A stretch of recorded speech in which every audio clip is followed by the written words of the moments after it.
সাগরপাড়ায় ছেলের হাতে বাবা খুন। আবারও জানিয়ে রাখি, সাগরপাড়ায় ছেলের হাতে বাবা খুন। মুর্শিদাবাদের সাগরপাড়া থানার ঘোড়ামারা এলাকার ঘটনার পর ওই এলাকায় ব্যাপক চাঞ্চল্যের সৃষ্টি হয়েছে। মৃত ব্যক্তির নাম নজরুল শেখ, বয়স 65। অভিযুক্ত ছেলে টুটুল শেখ। সে মানসিক ভারসাম্যহীন বলে জানা গিয়েছে। বাবার সঙ্গে টাকা ছেঁড়া নিয়ে কথা কাটাকাটি হয়, তারপর হাতাহাতি শুরু হয়। এরপরই বাবা নজরুল শেখের অন্ডকোষ চেপে ধরার অভিযোগ ওঠে মানসিক ভারসাম্যহীন টুটুল শেখের বিরুদ্ধে। তারপরে ওই ব্যক্তি মাটিতে লুটিয়ে পড়ে, সেখানেই তার মৃত্যু হয়েছে বলে জানান স্থানীয় বাসিন্দারা। ঘটনার পর পুলিশ পৌঁছে মৃতদেহ উদ্ধার করে তড়িঘড়ি সাগরপাড়া প্রাথমিক স্বাস্থ্য কেন্দ্রে নিয়ে যায়। সেখানে নিয়ে গেলে কর্তব্যরত চিকিৎসক তাকে মৃত বলে ঘোষণা করে। ঘটনার পর অভিযুক্ত টুটুল শেখকে আটক করে থানায় নিয়ে এসেছে সাগরপাড়া থানার পুলিশ প্রশাসন। এই মর্মান্তিক ঘটনা এলাকায় শোকের ছায়া নেমে এসেছে। পুলিশ ঘটনার তদন্ত শুরু করেছে। স্থানীয় বাসিন্দাদের অভিযোগ, অভিযুক্ত টুটুল শেখকে সরকারি মানসিক হাসপাতালে চিকিৎসা করে সুস্থ না করলে আরো বড় ধরনের ঘটনা ঘটতে পারে। এবার বিভিন্ন কোম্পানির নতুন মোবাইলের বিপুল সম্ভার নিয়ে হাজির ন্যাশনাল মোবাইল স্টোর। আমাদের এখানে অনলাইনের মতোই ক্রেডিট কার্ডেও রয়েছে ছাড়। ফোন কিনলেই থাকছে নিশ্চিত গিফট।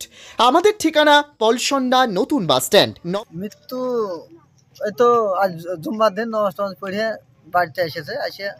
আমরা সবাই বাড়িতে আছি। তারপর দেখি তো ছেলেতে গালিগালাজ করছে, মানে ওই ছেলের আবার একটু মির্গি আজার আছে।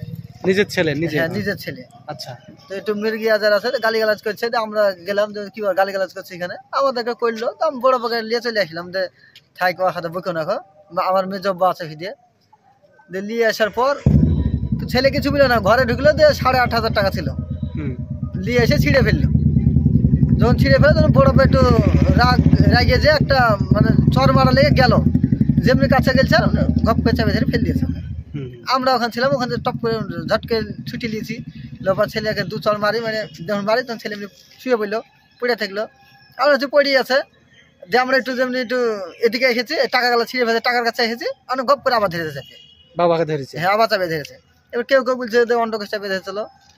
আর মানে আমরা টাকা কুড়ানোর মধ্যে ছিলাম, তো বুঝতে পারিনি। তো এখানে চাপে ধরা আমি দেখেছি, চাপে ধরেছে, কেউ অন্ডকোষ চাপে ধরে বলছে। তারপরে ওখান দিয়ে ছুটে নিয়ে যায় ছেলেকে, আবার 2 চর মারি দিয়ে ফেলে রাখি, দিয়ে নিয়ে যায় এক জায়গায় বসাছে। তো মিনিট 2 পর এমনি কাঠে পড়েছি। বাড়িতেই মারা গেছিল? বাড়িতেই মারা গেছিল। কি নাম এই ব্যক্তি?